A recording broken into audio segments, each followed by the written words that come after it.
ó Pai, que todos venham dispostos, meu Deus, com seus ouvidos abertos, com seus olhos abertos e com as suas mentes abertas para escutar e receber de Ti, meu Deus, o alimento supremo da nossa vida, sem o qual, meu Deus, nós não conseguimos viver, Senhor. Muito obrigada por esta graça, Pai, que é o Teu Filho Jesus. Obrigada, Pai, por nos dares o entendimento, nos convencerdes, meu Deus, meu Deus, através do Teu Espírito Santo, que é o nosso querido amigo, o nosso consolador, o nosso conselheiro, é tudo para nós, presente na nossa vida, Pai. Muito obrigada. Abençoa nosso querido irmão Renato, meu Deus, que ele venha ser poderosamente ungido por Ti, Senhor, e a palavra que Tu desejas que cada um de nós receba, meu Deus, seja por Ele transmitida. Usa, Pai, a Sua boca, Senhor, para que nós sejamos abençoados pela Tua palavra, Pai. Nós precisamos de Ti. Muito obrigada, meu Deus, por este momento que é tão precioso para todos nós. Que seja, Pai, um momento de louvor, Pai, de adoração a Ti. Tudo para a Tua glória, Pai. Sem Ti, nada somos. Muito obrigada, Senhor. Amém. Amém. Glória a Deus, glória a Jesus, né? Tudo para a honra e glória do nome do nosso Senhor Deus, como bem falou a Romo. Glória a Deus. Glória a Jesus. Muito obrigado, Romo, pela oração. Então, continuando aqui o livro Atos dos Apóstolos, né? Atos do Espírito Santo, melhor, né? Glória a Deus. Capítulo 1, iremos estudar hoje a partir do versículo 4, né? Iniciamos no último encontro, né? Na última sexta-feira, com os versículos, com uma introdução sobre o livro de Atos, e com os versículos de 1 a 3, e hoje iniciaremos a partir do versículo 4, né? Glória a Deus, glória a Jesus. A obra, né, de Lucas, né, como nós vimos, ela foi dividida, como por assim dizer, né, em dois livros, né? Nós temos como se fosse assim, Atos de Jesus, né, o Evangelho segundo escreveu Lucas, e os Atos do Espírito Santo, né, que seria o Atos dos Apóstolos, né? Então, no versículo 1, a gente viu que Lucas, ele fala sobre isso, né, que houve um primeiro tratado, houve um primeiro livro, né, que foi sobre todas as coisas que Jesus começou a fazer e a ensinar, né? Interessante aqui, porque lá no Evangelho ele começou a fazer, né, começou a ensinar. Então, o Evangelho ali, a vida de Jesus, aqueles 3 anos e meio que ele passou entre nós, foi só o começo de tudo, né? Glória a Deus, né? Então, Jesus fez muitas outras coisas através de homens e de discípulos aqui no livro de Atos, e ele faz até os dias de hoje, né? Por meio da minha vida, por meio da sua vida, né? Que bênção, né? A história da igreja ainda está sendo escrita, né? Glória a Deus. E vai até a sua volta, né? Para buscar a sua igreja, né? Então, o ministério de Jesus, o começo de tudo aqui, o ensino dele, né? Não terminou com a sua subida aos céus, mas ele continuou agora sobre a orientação do Espírito Santo, né? Glória a Deus. Eu vou ler a partir do primeiro versículo, né? São só 3 versículos para a gente pegar aqui um gancho aqui. Glória a Deus. Então, versículo 1, Atos 1:1 fala o seguinte, ó: escrevi o primeiro tratado, ó Teófilo, relatando todas as coisas que Jesus começou a fazer e a ensinar, até o dia em que, depois de haver dado mandamentos por intermédio do Espírito Santo aos apóstolos que escolhera, foi elevado às alturas. A eles também, depois de ter padecido, se apresentou vivo, com muitas provas incontestáveis, aparecendo-lhes durante 40 dias e falando das coisas concernentes ao reino de Deus. Glória a Deus. Versículo 4. E comendo com eles, determinou-lhes que não se ausentassem de Jerusalém, mas que esperassem a promessa do Pai, a qual, disse ele, de mim ouvistes. Porque João, na verdade, batizou com água, mas vós sereis batizados com o Espírito Santo, não muito depois desses dias, né? Versículo 4 e versículo 5 aí, que bênção, né? Então, no meio dos ensinamentos de Jesus ali, ele ordenou que eles não se ausentassem de Jerusalém, né? Naqueles 40 dias ali que Jesus passou ensinando, né? Passou ensinando ali coisas concernentes ao reino de Deus, ele determinou que eles não saíssem da cidade santa, né, da cidade de Jerusalém, né? Se a gente relembrar um pouco os fatos, a gente vai ver que houve uma certa, assim, desobediência por parte dos apóstolos, né? Eu vou trazer para vocês aqui alguns versículos dos evangelhos e a gente vai entender o que foi que houve aqui, porque eu falo que houve uma certa desobediência, né? Então, quando Jesus ele está ali para ser, vamos dizer, para ir para o Calvário, né? Para ir para o jardim do Getsemane ali, Jesus dá uma ordem específica, ó. Vou ler para vocês, ó, Marcos 14, 26 ao 28. Ó. E tendo cantado o hino, saíram para o Monte das Oliveiras. Nós estudamos sobre isso. E disse-lhes Jesus, ó, todos vós esta noite vos escandalizareis em mim, porque está escrito, ferirei o pastor e as ovelhas se dispersarão. Mas depois que eu houver ressuscitado, irei adiante de vós para a Galileia. Então, o que é que eu entendo aqui desse versículo? Que Jesus ia, de fato, morrer, ia ser entregue, né? Ia morrer, ia ser crucificado, e ele ia encontrar os discípulos na Galileia. Então, quando Jesus sai do sepulcro, ali no domingo, que as mulheres vão lá, ali Maria Madalena e as outras mulheres, vamos ver o que é relatado naquele dia, ó, Mateus 28, do 8 ao 10. Então, Jesus tinha falado Galileia. Então, vamos ver Mateus 28, do 8 ao 10. E saindo elas para o sepulcro, com temor e grande alegria, correram a anunciá-la aos discípulos. Eles já tinham visto, né, o anjo, né, Jesus e tudo mais. Indo elas a dar já tinham visto o anjo, perdão. Indo elas a dar as boas novas aos seus discípulos, eis que Jesus lhes saiu ao encontro, dizendo, eu vos saúdo. E elas chegaram ali, abraçaram seus pés e o adoraram. Então, Jesus disse-lhes, vamos ver o que ele disse, ó. Não temais, ide dizer a meus irmãos que vão a Galileia, lá me verão. Então, Jesus, ele ressuscitou e ele queria encontrar com os discípulos na Galileia, só que eles não foram para a Galileia. Eles ficaram em Jerusalém, eles ficaram ali dentro de 4 paredes. Eles ficaram ali, estavam com medo ali, sem saber o que fazer, né? Também ninguém os culpa por isso. Eles não sabiam o que fazer ali. Jesus tinha sido entregue ali, tinha sido morto, né? E eles não tinham ainda ideia da ressurreição. Eles estavam em Jerusalém. Ó, no relato que a gente leu também sobre Emaús, após Jesus desaparecer, né? Quando ele parte o pão e desaparece, os dois discípulos, eles voltam para Jerusalém. Então, por isso que Jesus tem que, de certa forma, mudar os seus planos ali, e ele aparece primeiro em Jerusalém, só depois ele aparece na Galileia. Mas a ordem de Jesus era que eles fossem, quando Jesus fosse pego e ele fosse crucificado, já era para eles estarem rumo à Galileia, né? Mas eles não vão para a Galileia, eles ficam em Jerusalém, né? Então, Jesus teve que mudar ali, de certa forma, os planos e acabou aparecendo para eles em Jerusalém. Mas, glória a Deus, glória a Jesus. Mas a ordem agora, no versículo 4, é que eles têm que ficar em Jerusalém. Agora eles têm que ficar. Dessa vez, eu creio que eles não iam desobedecer, né? A ordem era, não se ausentem, versículo 4, de Jerusalém, mas que esperem a promessa do Pai, a qual disse ele, de mim ouvistes, né? Então, eu creio que realmente agora eles não iam desobedecer. Eles já tinham visto ali o Cristo crucificado, Cristo já tinha comido com ele, já tinha se apresentado vivo, com provas incontestáveis, né? Passou 40 dias ali falando coisas concernentes do reino de Deus, e agora eles iam obedecer, eles iam permanecer em Jerusalém, né? E qual é a promessa, né? Qual é a promessa que eles ouviram de Jesus, né? João 14, 16 a 17. E eu rogarei ao Pai, e ele vos dará outro consolador, para que fique convosco para sempre. O Espírito de verdade que o mundo não pode conhecer, porque não o vê nem o conhece. Mas vós o conheceis, porque habita convosco e estará em vós. Então, o outro consolador, né? O outro aqui, essa palavra outro, ela, no grego, ela dá uma ideia da mesma natureza, né?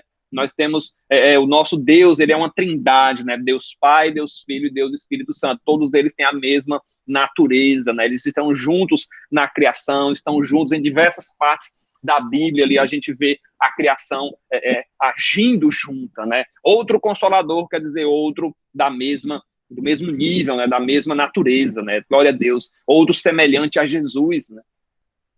João 14, 26, mas aquele Consolador, o Espírito Santo, que o Pai enviará em meu nome, esse vos ensinará todas as coisas e vos fará lembrar de tudo quanto vos tenho dito.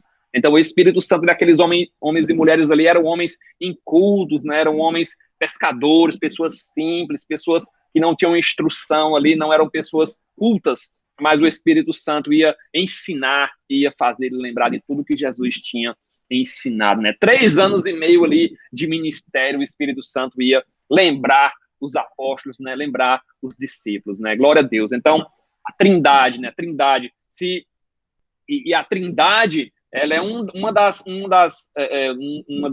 doutrinas, né, que a gente consegue fazer uma comparação entre as outras religiões. Por exemplo, muitos dizem, o islamismo, o Alá, ele é o mesmo Deus, né? Então a gente, vamos para a doutrina da Trindade. Será que o Alá lá que eles creem, ele subsiste em 3 pessoas? Ele tem o Deus Pai, Deus Filho e Deus Espírito Santo? Não, eles creem que Alá é Deus e creem que Jesus foi só um profeta. Então, não é o mesmo Deus. Então, vamos para o Espiritismo, né? O Espiritismo é o Deus que eles creem lá, é o mesmo, tem um conceito de trindade? Não, eles creem que Jesus foi um espírito elevado, né, na categoria máxima. Então, a gente já tem uma quebra aí, não é o mesmo Deus, o nosso Deus, ele é trino, ele tem o Deus Pai, Deus Filho e Deus Espírito Santo. Glória a Deus. Então, vamos prosseguir aqui, né? Então, a promessa que dada por Jesus, né, conforme nós lemos no livro de João, é transmitida pelo Filho, né, a Trindade aqui mais uma vez se manifestando, né, a promessa dada pelo Pai é transmitida pelo Filho de que o Espírito Santo estaria com a igreja, né, glória a Deus. A pergunta que fica, né, que a gente pode assim se perguntar, pode ficar meditando sobre isso, né, se Jesus tivesse ficado na Terra, a presença dele ali como humano, né, ela era limitada, né, em tempo e espaço ali. Será que isso influenciaria na expansão das boas novas, né? Porque fisicamente ele só poderia estar em um lugar ao mesmo tempo, mas como o Espírito Santo, né, ele teve o Espírito Santo habitando em cada um, Jesus subiu aos céus habitando em cada um de nós, então ele teve uma presença maior, né, para que o evangelho alcançasse mais vidas, né? Então, depois que sobe aos céus, o Espírito Santo desce para estar conosco. Nós vamos ver também essa descida a partir de Atos 2. Jesus está ali espiritualmente presente em todos os lugares através do Espírito Santo. É o Espírito Santo que nos guia, que nos conforta, que deixa o fardo ali mais leve, né? Glória a Deus. É ele que nos convence do pecado, da justiça e do juízo. Foi a presença do Espírito Santo que deu poder, né, que colocou as palavras certas nas bocas dos apóstolos, né, que lembrou eles do ensinamento de Jesus, que os encheu de autoridade, né? Glória a Deus, glória a Jesus. O versículo 5 fala que João, na verdade, né, João Batista, que está falando de João Batista, batizou com água, mas vós sereis batizados com o Espírito Santo, não muito depois desses dias. Então, aqui Jesus lembra do início de tudo, né, que João os batizou com água para o arrependimento, mas ele, né, o Espírito Santo, os batizaria, seria batizado com o Espírito Santo, né? Jesus os batizaria com o Espírito Santo. E essa profecia, ela é bem antiga, né? Nós vemos, por exemplo, nos profetas do Antigo Testamento, o profeta Amós fala o profeta Isaías, profeta Joel, né, que derramarei o meu espírito sobre toda a carne, vossos filhos e vossas filhas profetizarão, vossos velhos sonharão e vossos jovens terão visões, até sobre os servos e sobre as servas derramarei o meu espírito naqueles dias. Então, a profecia de Isaías, né? Amós que eu ia ler aqui, é que o Senhor Deus não fará coisa alguma sem primeiro revelar o seu segredo aos seus servos, os profetas. Então, foi revelado aos profetas que o Espírito Santo ia descer, como a gente leu em Isaías, e ele realmente desceu aqui, Jesus confirmou, e ele desceu aqui não muito depois desses dias, né? Então, o momento para eles era de esperar, não se ausentem de Jerusalém, não desobedeçam como vocês fizeram, né? Fiquem em Jerusalém, né? Até o tempo determinado, ou seja, não muito depois desses dias. Jesus, ele é crucificado no domingo, ele passa 40 dias com eles aqui ensinando coisas concernentes ao reino de Deus, e ele sobe aos céus nesse 40º dia. 10 dias depois, no dia do Pentecostes, né, o Pentecostes significa 50, então no dia do Pentecostes, o Espírito Santo ali desce conforme a promessa, né, glória a Deus. Então, eles ficam ali, a gente vai ver que eles, assim que Jesus sobe aos céus, no versículo 12, eles correm para orar, né, para ter um momento ali de comunhão, né, para ficar ali vigilantes, né, glória a Deus, glória a Jesus, né. Então eles tinham que permanecer em Jerusalém, né, era ali que o Espírito Santo ia ser derramado primeiro, ali onde Jesus for envergonhado, ali mesmo em Jerusalém, Jesus seria honrado, né? A sua promessa iria se cumprir. Ali onde muitos que o condenaram, ali seria, né? Muitos que o condenaram iriam se arrepender em Jerusalém. O amor, a misericórdia do Mestre iria se manifestar ali através do Espírito Santo. Então, eles tinham que esperar no Senhor, orar, jejuar, né? Estudar a palavra, se possível, fazer um momento de comunhão ali. Lá era onde eles deveriam estar, até que do alto fossem revestidos de poder. Então, por que eles precisavam desse revestimento de poder? Eles precisavam desse revestimento de poder porque eles iam fazer, os sinais teriam que os acompanhar, como a gente viu no final do livro de Marcos. Não se expulsa demônios sem poder. Não se faz uma oração de cura ali por alguém sem poder, sem o poder do Espírito Santo. Nem obra de libertação, né? Pessoas com espíritos imundos, né? Não se faz nada sem poder, não se evangeliza sem o poder do Espírito Santo. Trabalho missionário, estudo bíblico, ciclo de oração, congresso de jovens, tudo que a gente vê hoje tem que ter o poder do Espírito Santo, a direção do Espírito Santo. Sem poder, a igreja não faz nada. Né? Sem poder, até a pessoa que limpa a igreja, ela faz murmurando. Então, tem que ter poder do Espírito Santo, né? Glória a Deus, glória a Jesus. A qual vistes e de mim ouvistes, né? Glória a Jesus, glória a Deus. Então, aquele mesmo lugar em Jerusalém onde Cristo foi humilhado, ele lá seria exaltado, né? Eles seriam revestidos ali de poder, né? Glória a Deus, glória a Jesus. Então, nós temos que no Antigo Testamento, bom, a gente fazer esse estudo agora, né? Para a gente ter uma ideia do que é o Espírito Santo, da pessoa do Espírito Santo. Então, o Espírito Santo, no Antigo Testamento, ele vinha apenas em pessoas específicas. Então, por exemplo, Davi, quando ele foi ungido, a palavra do Senhor fala que o Espírito de Deus se apoderou de Davi. Saul, que foi o primeiro rei, ele tinha um Espírito Santo também, só que quando ele começou a desobedecer a Deus, o Espírito do Senhor se retira dele. Sansão, né, no livro de Juízes, fala que ele ficou cheio do Espírito Santo ali, o Espírito começou a agir nele. E nós temos diversos casos, profetas, né? Quando os livros dos profetas, quando eles começam assim, ó, e veio a minha palavra do Senhor, e como se fosse assim, ó, eu fiquei cheio do Espírito Santo e comecei a profetizar em nome do Senhor. João Batista também foi cheio do Espírito Santo. Então, nós temos que no Antigo Testamento o Espírito Santo ele vinha em pessoas específicas para cumprir ali um propósito específico. Mas não, na igreja o Espírito Santo ele é derramado, né, para todos aqueles que creem em Jesus. Um derramar de dom, de graça, de misericórdia, né, de amor. Glória a Deus, glória a Jesus. Né? A partir do dia do Pentecostes, como a gente vai ver, o Espírito Santo está no nosso meio.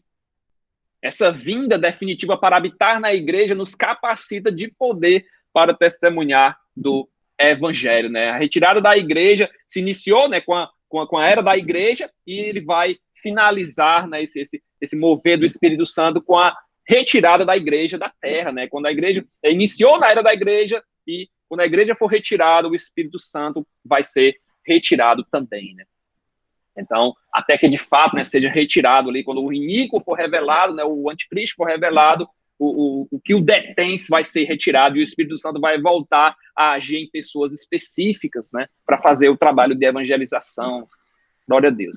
Então, o Espírito Santo ele vai atuar aqui na igreja, né? Não muito depois desses dias, né? Glória a Deus. A ascensão de Jesus é seguida pela descida do Espírito Santo, que é seguida pela expansão do Evangelho. Glória a Deus, glória a Jesus. Versículo 6 fala que então os que estavam reunidos perguntaram: Senhor, será nesse tempo em que o Senhor restaurarás o reino a Israel?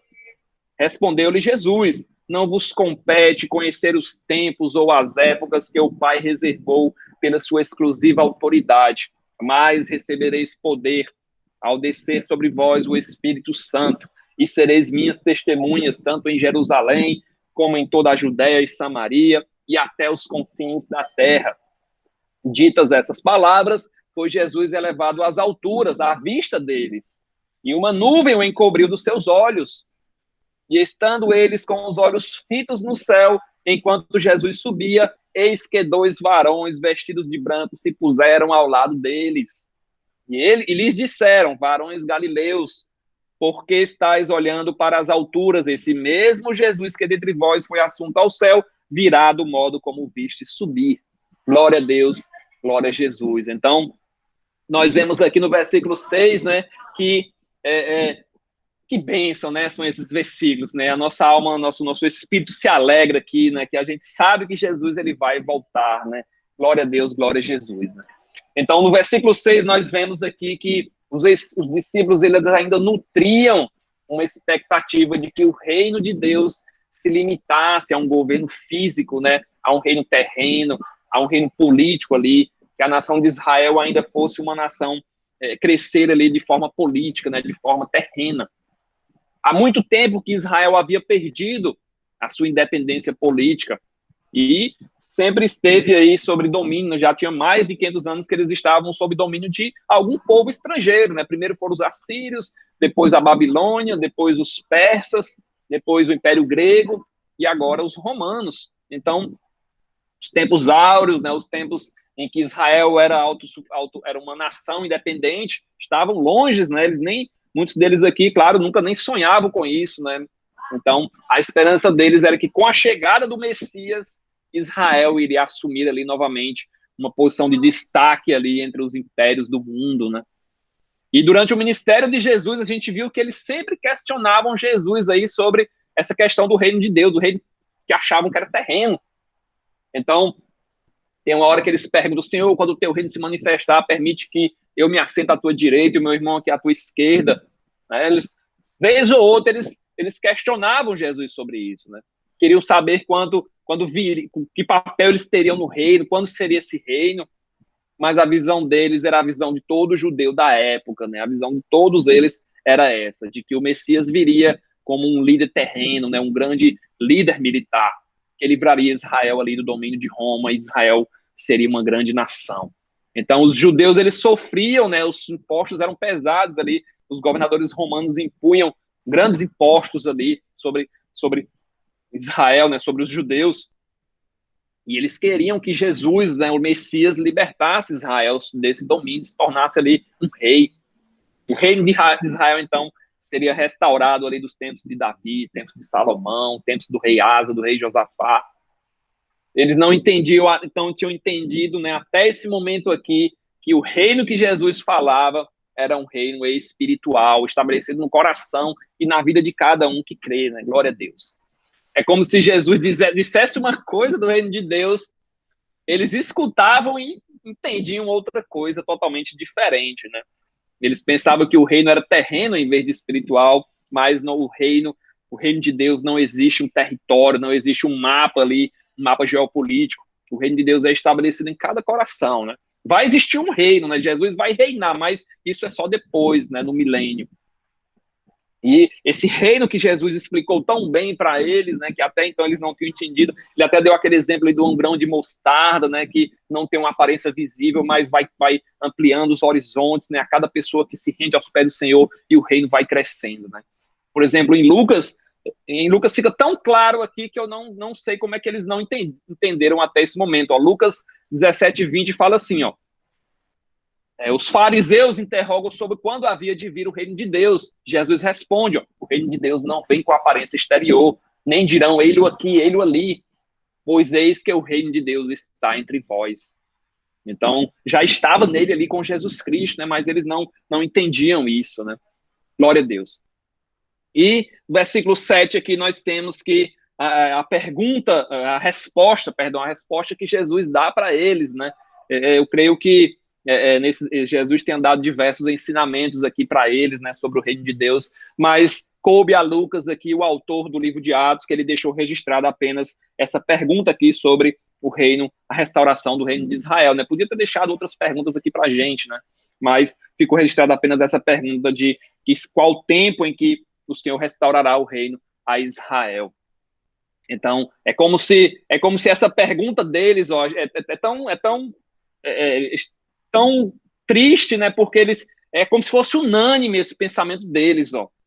Os que estavam reunidos lhe perguntaram, ou seja, todo mundo que estava reunido ali era como se fosse uma pergunta unânime. Eles estavam preocupados ainda com o reino terreno. Eles só conseguiam pensar em se livrar de Roma, né? Eles pegavam as profecias, talvez pegavam as profecias ali de Daniel, de Amós, né, que falavam do reino de Deus, e aplicavam não a um reino espiritual, mas a um reino terreno. Então, caso outra pergunta não passava, assim, talvez outro tema não passasse nas mentes deles, né? Como ontem teve uma pregação muito interessante, né, de um pastor, não me lembro o nome dele, pastor Sérgio, e ele falou que as pessoas estavam presas, né? Presas ao passado e ao futuro. Ele citou ali o exemplo de Lázaro, né? Então aqui eles estão presos ao passado e ao futuro. Eles querem Israel livre. Eles não estavam preocupados com o presente, ou seja, que era o que Jesus fala aqui, ó, que vocês têm que evangelizar, né? Que vocês têm que receber poder e ser testemunhas, né? Eles estavam ainda preocupados com o passado e com o futuro, né? Não o presente, é que eles não estavam pensando sobre isso. Eles tinham essa dificuldade em aceitar que o reino era espiritual, né? Glória a Deus. E a resposta de Jesus aqui é tremenda, né? A resposta de Jesus aqui não vos compete, né, conhecer o tempo ou as épocas que o Pai reservou pela sua exclusiva autoridade. Então, a resposta de Jesus aqui, nós já discutimos um pouco sobre isso, né? Mas cabe aqui também, vamos explicar um pouco mais, né? É importante a gente fixar bem, ter em mente bem essas doutrinas, né? Então, cabe somente ao Pai estabelecer o tempo de todos os acontecimentos mundiais, nacionais, pessoais. Certas coisas são conhecidas apenas pelo Pai. Às vezes, né, claro, muitas vezes ele revela aos profetas, né, alguns acontecimentos, como, por exemplo, revelou os 400 anos de servidão no Egito, os 70 anos de cativeiro, revelou isso aos profetas. Ele revelou depois muitos fatos ali, né, a João, no livro de Apocalipse, mas ele é quem determina o que vai informar ou não. Mesmo a gente vê que mesmo com o livro de Apocalipse em mãos, a gente não tem uma confiança ali em determinados tempos e as épocas. Então Jesus está mostrando aqui nesse versículo que é tolice a gente marcar uma data para a sua vinda e para os acontecimentos do fim. Não vos compete saber os tempos ou as épocas, não vos compete saber o cronos, né, o tempo, nem o kairos, né, as épocas. Nosso papel não é especular, mas agir aqui no presente, né? O cronos aqui, o tempo, é uma ideia de tempo curto, e o kairos é uma medida exata, fixa e determinada. Então eles queriam saber ali o ano, né, o mês, a data específica ali, e Jesus disse que não vos compete conhecer os tempos ou as épocas que o Pai reservou pela sua exclusiva autoridade, né? Apenas o Pai tem esse conhecimento. Certas coisas nós não devemos saber para o nosso próprio bem. Jesus falara sobre o reino de Deus, prometeram o Espírito Santo, falara sobre os sinais dos tempos, mas eles queriam ali saber detalhes, os pormenores, né, dos acontecimentos futuros, e Jesus disse que não, só o Pai sabe, só Ele sabe o tempo ou a época, né? Glória a Deus. Então eles deveriam esperar o tempo do Senhor. Eles estavam em transição ainda da lei para a graça, mas eles já queriam saber quando é que seria a transição da graça para a glória, né? Mas só o Pai sabe quando será esse tempo, né? Se você deseja alguma mudança na sua vida, que apenas Deus pode fazer, ou se existe alguma promessa de Deus na sua vida, espere, né? Espere pelo cronograma de Deus, né? Espere pelo tempo do Pai. Deus sabe o momento certo. O tempo de Deus é sempre o melhor tempo, né? A melhor hora. Glória a Deus, glória a Jesus, né? O versículo 8 fala que eles vão receber poder ao descer sobre vós o Espírito Santo e serão minhas testemunhas, minhas não, de Jesus, né? Tanto em Jerusalém como em toda a Judéia e Samaria até os confins da terra. Então Jesus confirma novamente aqui a promessa da vinda do Espírito Santo e tira os olhos dele do passado, do futuro e redireciona para o presente, para a ação ali missionária, né, de serem testemunhas. E Jesus, como a gente já estudou, ele dá um esboço geral aqui do que eles deveriam fazer, como fosse uma espécie de índice, né? O índice do livro de Atos dos Apóstolos está aqui no versículo 8. Do capítulo 1 ao 7, eles estão ali evangelizando em Jerusalém. Capítulo 8, eles vão para Samaria. Capítulo 9 em seguinte, eles vão para os confins da terra. Como se fosse o índice aqui, sumário do livro de Atos dos Apóstolos, né? Então, existe uma obra se iniciando aqui nesse versículo 8. O período de testemunho, a missão que deve acontecer até a volta de Jesus. No lugar de conhecer os tempos e as épocas, eles seriam revestidos de poder para serem testemunhas. Então, no grego, né, quando a gente estuda o grego bíblico, né, a gente vê que poder, essa palavra tem duas palavras no grego, né? Como a gente fala poder, porque a nossa língua tem poucos vocábulos, mas o grego tem duas palavras, tem a exousia, eu não sei pronunciar direito, mas exousia, com X, né? É o poder no sentido de governo, de autoridade, aquele que tem uma autoridade, um poder para governar. E tem o dunamis, né? Que é esse poder que está aqui escrito. Receberei dunamis, poder no sentido de habilidade, força, poder do alto. Poder que a igreja recebe, você vê que não é o poder de governar, mas é um poder espiritual, um poder moral. A fonte de poder deles é o Espírito Santo. E ele é dado para que a igreja seja testemunha de Jesus até os confins da terra. Então, eles receberiam esse poder, essa virtude do Espírito Santo, iriam receber qualidades, capacidades, né, conduta moral para atingir os objetivos que Jesus queria, né, que eles fizessem, né?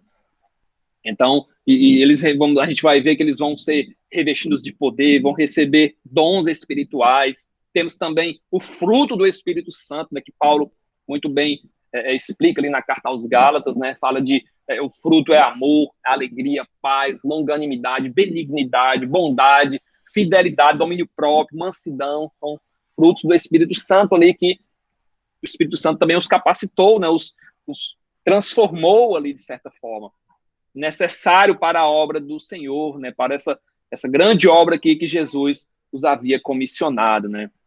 Glória a Deus. Por exemplo, Jesus fala o quê? Eles serão testemunhas em Jerusalém, Judéia e Samaria. Então, o fruto do Espírito Santo fala o quê? De amor. Então, eles teriam que ter amor pelos samaritanos, eles iam pregar lá. Eles eram inimigos, né? Eles não se batiam, né? Eles se odiavam. Então, o fruto do Espírito Santo é amor. Então, eles teriam que ter amor pelos samaritanos. Eles iam pregar lá, né? Tá no capítulo 8 aqui do livro de Atos, que eles pregam aos samaritanos.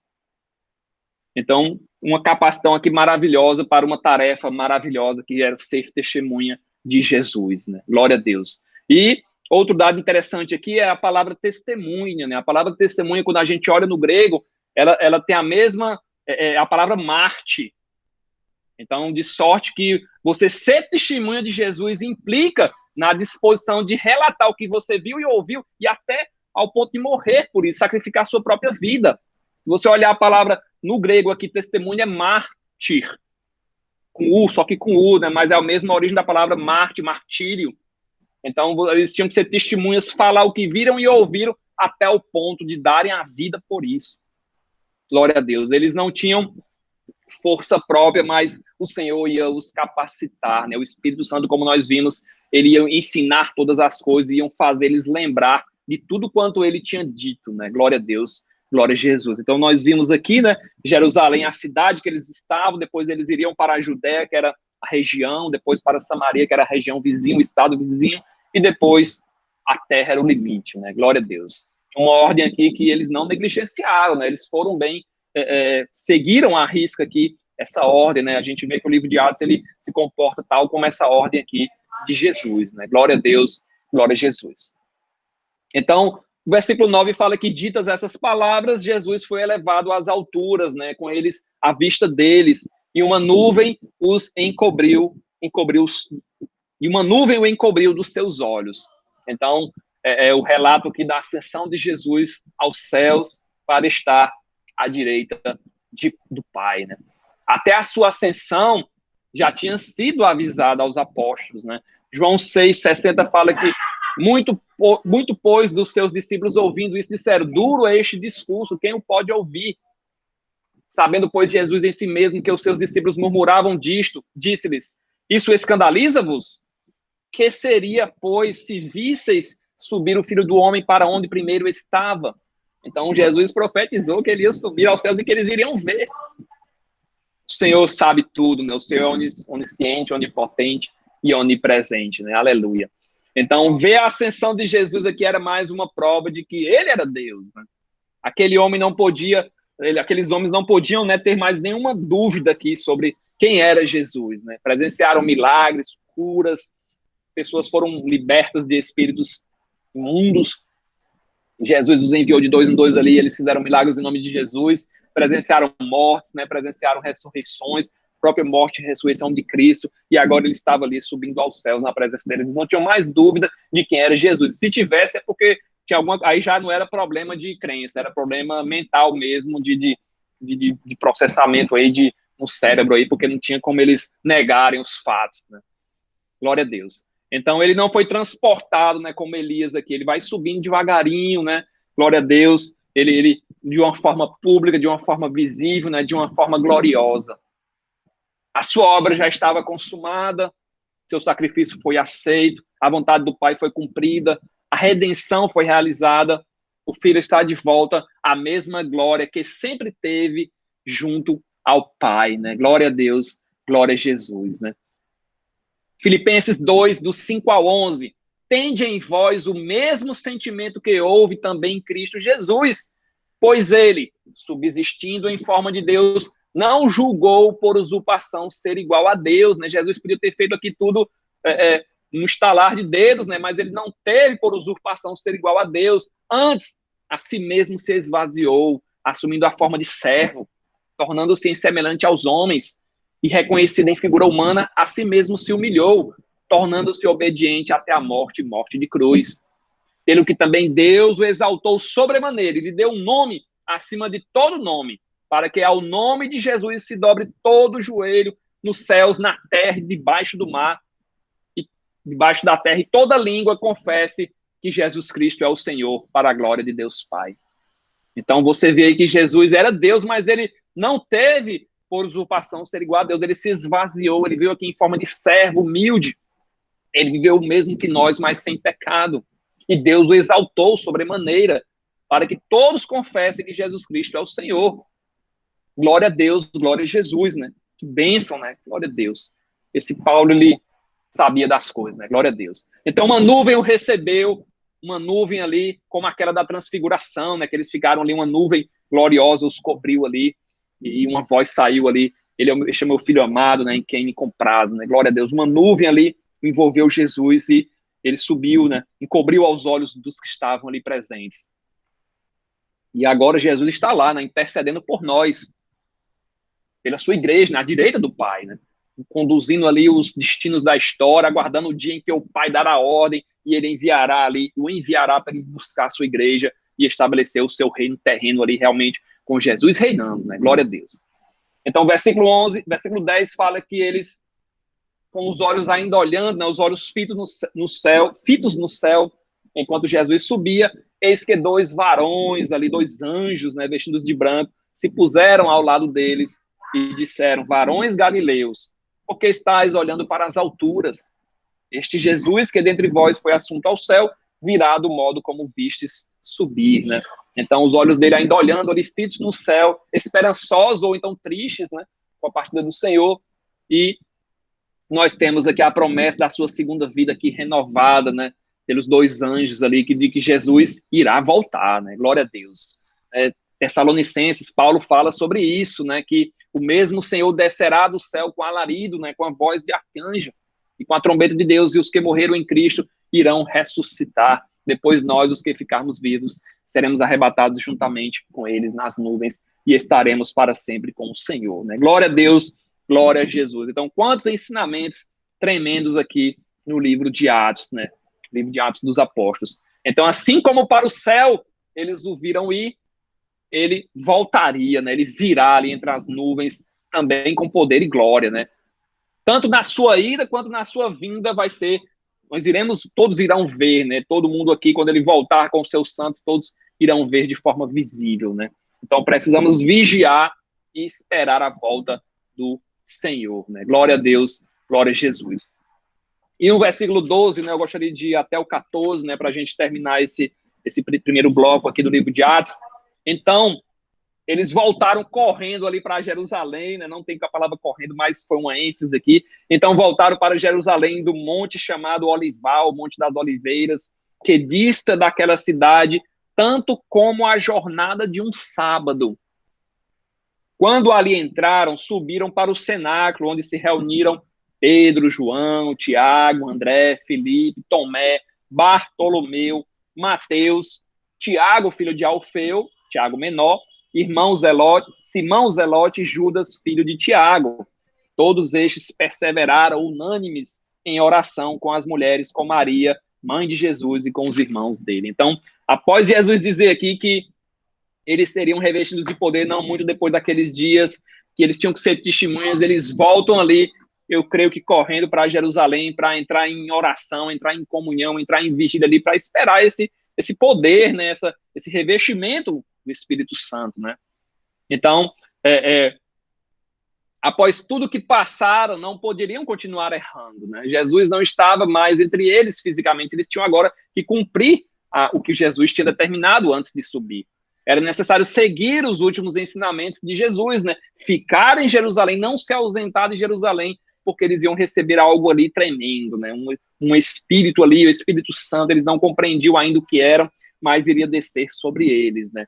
Então eles voltam para o Monte das Oliveiras, a palavra do Senhor fala que a distância é a mesma de uma jornada no sábado. Nós vimos que os judeus, né, aqueles judeus fariseus, saduceus, eles tinham criado ali mais de 600 regras, né, tradições ali, para que a lei fosse cumprida. Então, para o sábado, tinham diversas regras. Você não podia mais andar no sábado mais do que um tiro de flecha, né, que é 1,5 km, mais ou menos. Então, a distância, então, do Monte das Oliveiras para Jerusalém era a mesma de uma jornada de um sábado. Então, 1,5 km, né, 1,6 km, mais ou menos, por ali. Então, eles voltaram, né, para, não que o dia fosse um sábado, mas a distância era de a jornada de um sábado. Então, eles voltam do Monte das Oliveiras, né, talvez ali para o cenáculo, né, onde eles se reuniram, talvez para aquela casa ali fosse o quartel-general deles, e eles foram ali para aquele local, né? Glória a Deus, glória a Jesus, né? E o mesmo, é interessante porque a Bíblia, Deus é tremendo, né? O mesmo local que Jesus subiu, a Bíblia fala aqui claramente que era o Monte das Oliveiras, e é justamente o mesmo local que Jesus vai voltar.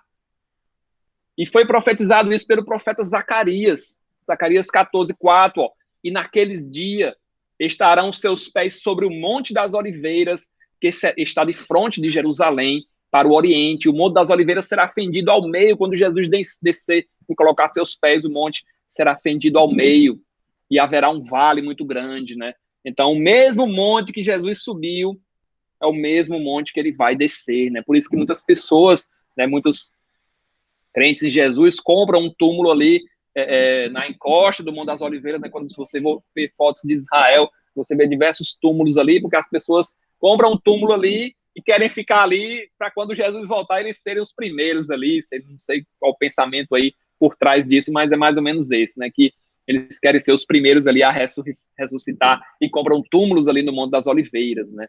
Glória a Deus. Então, eles voltam ali e se reúnem todos os discípulos ali, né? Pedro, Tiago, João, né? Todos estão ali reunidos, né? Todos em comunhão, né? Sobem ao cenáculo aqui, e se a gente contar aqui, só tem 11, né? Só tem 11 apóstolos, né? Judas, ele já não estava mais vivo, né? Ele se enforcou após ele perceber ali que Jesus, que tinham usado ele ali para entregar o mestre, né? Tinham comprado ali, vendeu o mestre com 30 moedas de prata. Então a gente vai ver aqui que só tem 11 apóstolos, né? Pedro, um principal ali em Cefas, né? Também chamado de Cefas, natural de Betsaida, muda-se para Cafarnaum. Temos Tiago e seu irmão João, Tomé, né? Que é aquele que duvidou, né? Que teve que tocar nas feridas do Senhor para poder crer. E todos os outros aqui, né? Estão juntos aqui. E também eles estavam, versículo 14, eles perseveravam ali, unânimes em oração. Então, Jesus tinha dito o quê? Ó, não se ausente de Jerusalém, vocês vão receber poder. Então, aí, eles cumpriram a risca e ficaram ali, unânimes em oração. Passaram 10 dias em oração aí, sem sair nem para comer, se duvidar, né? Ficaram agora mais crentes do que nunca, né? Tinham ouvido o mestre subir, tinham visto coisas tremendas, inefáveis. Então, eles estavam agora mais crentes do que nunca, né? Esperando ali a promessa do Pai se concretizar, né? Glória a Deus, glória a Jesus. Então, eles perseveravam ali. O objetivo era manter-se firme, constante, né? Sem desistir. É justamente o contrário de abandonar e renunciar. Então, perseveravam ali em oração. unânimes, né? Significa que todo mundo estava em acordo ali, uma comunhão de ideias, uma comunhão de opiniões, uma comunhão de pensamentos. Então, perseverar unanimemente em oração era passar muito tempo nessa prática, mais do que o habitual, de uma forma frequente, todos juntos em amor santo, sem desavença, sem discórdia, as mulheres juntas aqui também, Maria, mãe de Jesus, os irmãos de Jesus, ó, aqui é relatado que Jesus tinha irmãos, né? Aqui não são irmãos na fé, mas os irmãos dele mesmo. Alguns irmãos ali já estavam começando a crer em Jesus, né? Então, quando todo o povo de Deus se une em oração, se entrega em oração, acontecem coisas maravilhosas, né? Glória a Deus, glória a Jesus. E aqui eles estão ali nesse momento, né? Também era um momento que já estava iniciando a perseguição, talvez Herodes, talvez Pilatos ali, os líderes religiosos estavam atrás dos discípulos de Jesus. A gente vê em Lucas sobre isso, né? Que Lucas fala que eles tinham medo, né? De que botam guardas, né? Com medo de roubarem o corpo de Jesus, mas nem isso foi preciso, né? Jesus ressuscitou e pronto, né? Então, glória a Deus, glória a Jesus. Então, que bênção, né? Que bênção. É tremendo o livro de Atos, é um livro que a gente vai ver o Espírito Santo em cada versículo, né, em cada capítulo. E na próxima terça, a gente vai ver ali que era necessário escolher alguém para o lugar de Judas, né? Era necessário que fossem 12 apóstolos, como as 12 tribos de Israel. Então, a Jerusalém Celestial, ela tem 12 fundamentos, né? E cada fundamento tem um nome de um apóstolo, né? Então, tinha que escolher outro aqui, e vamos ver aqui quais foram os critérios que eles usaram, né? Como é que tinha que ser esse homem? Podia ser qualquer um? Não podia ser, não. Tinha que ter um critério específico aqui, e eles eram guiados aqui, creio que já pelo Espírito Santo. O Espírito Santo não tinha descido ainda, mas já estava conduzindo aqui Deus, de alguma forma aqui, Jesus e o Espírito Santo estavam conduzindo essa reunião aqui, né? Glória a Deus, glória a Jesus, né? Então, vamos orar. Jane, se você puder orar por nós, não sei se você está em condições de orar, mas se puder, ou então pedir para alguém orar por nós. Eu queria primeiro dizer, Renato, que tremenda, assim, porque o nosso Deus é o Deus de Abraão, Isaac e Jacó. Ele mesmo estabeleceu essa linhagem, né, para que nós não tivéssemos dúvidas. Porque algumas pessoas perguntam assim, mas esse Alá é o mesmo Deus nosso? Ele é o mesmo Deus? O nosso Deus, ele mesmo diz, eu sou o Deus de Abraão, de Isaac e de Jacó. Ele estabelece a linhagem. Glória a Deus por isso. E ele fala que é o Deus dos vivos, né? Deus de Abraão, de Isaac e de Jacó. Estão vivos ali com ele, né? Glória a Deus. Glória a Deus, coisa linda, né? E outra coisa também que marcou muito o meu coração nessa pregação é que você falou que Jesus, ele tendo todo o poder, ele obedeceu ser obediente e obediente até a morte, morte de cruz. Então, tremendo demais. Glória a Deus por isso. Nós só podemos ficar eternamente gratos, o nosso coração é grato o tempo todo por tudo que ele fez por nós. Vamos orar, meus amados. Deus amado e querido, Senhor, nós queremos te agradecer por essa palavra tão poderosa, por essa palavra tão maravilhosa, Senhor, que nós possamos, Senhor, cada vez mais ser mais crentes, aleluia, persistirmos, continuarmos, Senhor, porque, Deus, a tua vinda está próxima e nós queremos estar prontos, nós queremos certos, convictos, alegres, felizes pela tua volta. Senhor, em nome de Jesus Cristo, abençoa cada um desse grupo. Muito obrigado. Nós te agradecemos, louvamos ao teu nome pela vida do Renato, que trouxe uma palavra tão tremenda, tão maravilhosa. Eu amo esse livro de Atos, eu acho esse livro muito tremendo, porque enquanto eles tinham Jesus do lado deles ali fisicamente, meu Deus, era algo que era difícil, mas eles suportavam. E quão quão difícil foi ficar sem ele, mas ele garantiu que outro consolador no mesmo nível viria, e foi isso que fez com que eles persistissem e nos deixassem esse legado, essa palavra até hoje, para que nós, felizmente, pudéssemos acreditar e continuar nesse caminho maravilhoso, esse caminho que é a verdade, que é a vida. Então, a cada um de nós nos protege, nos guarda, nos dá uma noite tranquila, e que amanhã nós possamos estar de volta, alegres e felizes, porque Deus está conosco. Então, obrigada, Senhor, nós te agradecemos em nome de Jesus. Amém. Amém, glória a Deus. Jane, eu queria fazer mais uma oração. Hoje é o aniversário da mãe da Carla, né? Eu vi que ela entrou, mas ela já saiu, mas a Carla está aqui, nós iremos orar e depois a Carla transmite nossas felicitações, né? Senhor Deus e Pai de nosso Senhor Jesus, eu te peço pela mãe da Carla, Pai, muito obrigado pela vida dela, Pai, que tu possas, em nome de Jesus, através desses estudos, tocar o seu coração, que ela seja uma pessoa cada vez mais, Pai, crente em Ti, Pai, crente na Tua palavra, que ela entenda a Tua palavra, entenda os Teus mandamentos, tenha os Teus preceitos, que ela possa perseverar, Pai. Em nome de Jesus, eu te peço, abençoa a sua saúde, dai muitos anos de vida a ela, Pai. Em nome de Jesus, eu te peço para abençoar toda a família da Carla, Pai. A Carla, o seu esposo, a sua família, sua mãe, que completa aniversário hoje, Pai. Que tu possas, em nome de Jesus, Pai, fazer um mover nessa família, Pai. Que todos possam ser abençoados por Ti, Pai. Que todos possam vir a declarar que Jesus Cristo é o Senhor que fez os céus e a terra, Pai. Em nome de Jesus, abençoa, Pai. Nos dá uma noite de paz, uma noite tranquila.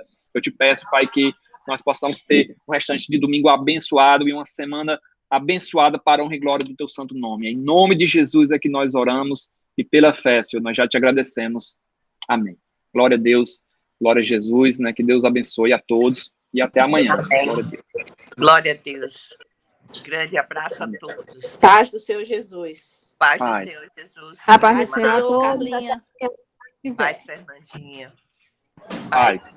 A paz do Senhor. Rome, querida. Paz, Paz, minha Romizinha. amada. Paz, Assíria. Tchau, Thaís. Paz a do todos. Senhor, minha amada. Paz. Jana. Paz do Senhor a todos. Todos a todos. Amém.